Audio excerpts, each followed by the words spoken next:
hear ye, presenting her most royal majesty, first of her name, ruler of the hidden forest, witch of the woods, girlfriend fairy, and, macaroni Monday enthusiast, Queen Rebecca!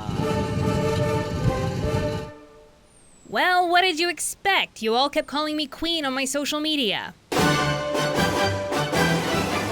It was only a matter of time before my ego became overblown and I tried on the crown for size. You only have yourselves to blame, darlings. By royal decree, all subjects must plant their posteriors and listen to their queen's mad ravings. Failure to do so shall be punished with beheading of all your trading cards. Sorry, just had to change into something easier to draw. You know, there aren't many chances these days to gain the title of queen. It used to be a much more common thing. Everyone had a queen. They had a queen and they had a queen. But I don't got any queens, so go fish. If I truly wanted to become a queen, there is one place I could rule a kingdom.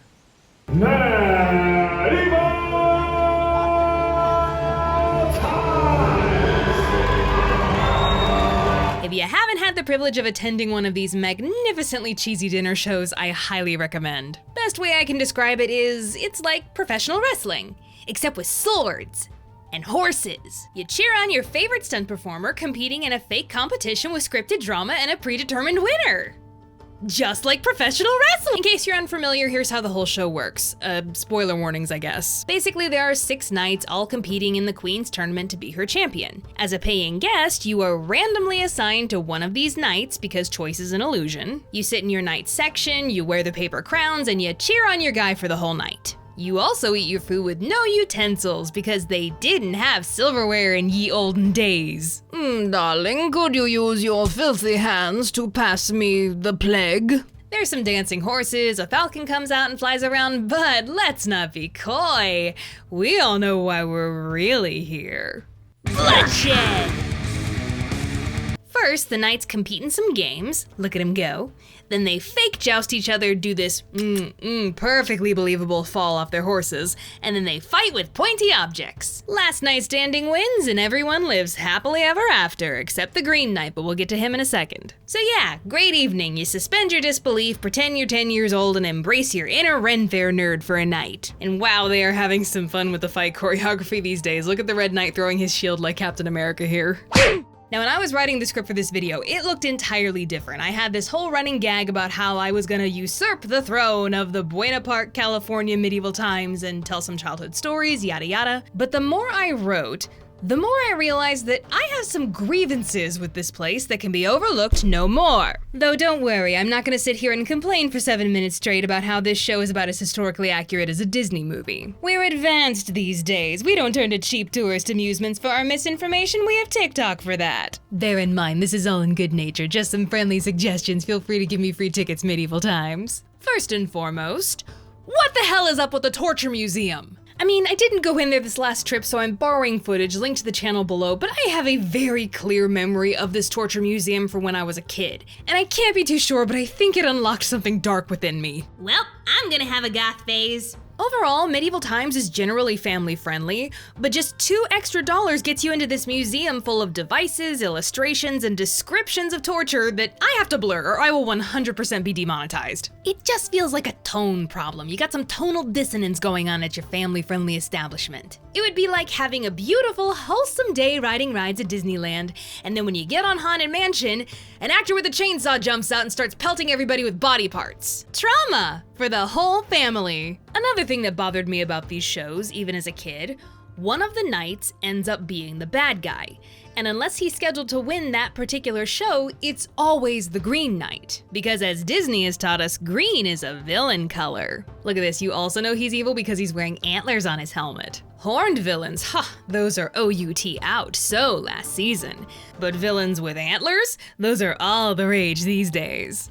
When I was a kid, I always felt really bad for the people sitting in the Green Knight section. Like, what about those kids wanting to have a good time? They don't want to cheer for the villain. You force them to be in the section that loses the hardest. It's really no fun being forced to cheer for the guy giving the giant misogynistic monologue in the middle of the show. You know what it's like? It's like playing a story-driven video game and suddenly there's a cutscene where your character does something really stupid in the plot and you're just left there holding your controller going, "Hey, what the hell? I didn't tell you to cheat on your wife." It's a total bummer and can ruin a kid's experience. Now, I may be misremembering this entirely, but I swear there were 1 or 2 shows I went to growing up where the plot was different. The bad guy was the Black Knight. In fact, he was the reason they were even having the tournament in the first place, to figure out who was gonna face him when he finally arrived. And call me crazy, but is that not a simpler, more effective plotline than the Green Knight suddenly becoming a jerk out of nowhere and there's a bunch of dialogue about it that no one can hear because the crowd is too loud and the lav mics are crappy? And it just feels like the stakes are higher, you know? There's an impending threat coming our way. So I don't care if it ends up being my knight, I'm gonna root for whoever can take down the fricking Night King. That makes the ending of the show that much more satisfying when the whole audience can rally together in support of their triumphant knight, instead of one section just feeling really awkward and dissatisfied. Listen, Medieval Times, story is my thing and I'm a theater kid to boot. You want a good narrative? You want to put on a good show? You give me a call. We'll negotiate over some mead. Now this next story isn't so much of a grievance, but it is the reason that this video was written in the first place, so I guess I gotta tell it. Back in my college days, my mom, my brother, and my brother's best friend Brooks were all road tripping me back to animation school in Florida. We stopped in Orlando for the night and needed something to do, so we decided to go to Medieval Times. And Mom really treated us that night because she bought the VIP package and got us front row seats. Now, something I didn't previously mention about this show is that whenever a knight wins one of the games he's competing in, he gets to take a bunch of flowers back to his section and throw them at all the lovely maidens. And you know, it's kind of fun to get one. This is so validating! So, you know, maybe I wanted one. Very badly. And I was sitting in the front row too, so little hard to ignore all this happening just a few feet in front of ya. But the first time our knight rode by with flowers, he just completely ignored me. He wouldn't even look at me. Okay, no big deal. He'll see me next time. Second time he came back with flowers, I stood and waved and screamed, yet he still would not even look at me. Excuse me, man pretending to be knight, maiden in need of flower, right in front of you. By the third time this guy returned with flowers and completely ignored me, your lady was getting rather peeved. So as he was riding by, I stood up and screamed, "You suck!" Well, can you blame me? I was vexed. I mean, really, the audacity. However, unknowing to me, I was about to be served some humble pie for dessert. Because about 10 minutes after I had insulted this man's integrity, our knight returned to our section with a long lance and something tied to the end of it. He rode up directly in front of me and swiftly pointed the lance right in my face. Hey, listen man, I know things got heated back there, but I'm pretty sure impaling a paying customer will get you written up. Oh.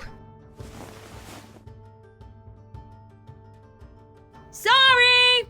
Yeah, so I guess this show ain't half bad. I might just be in a tad bit of a gripey mood because of this last trip. You see, when I went to get all this footage, I paid for the VIP package so I could sit in the first row. Was hoping to get a flower, or better yet, that nifty banner again, because it would have been great content. But as you can see, I wasn't in the first row. My friend and I got to our assigned seats, which were clearly in the second row, and we were a bit confused. We called our waiter over and said, "Hey, we paid for the VIP package. We're supposed to be in the first row."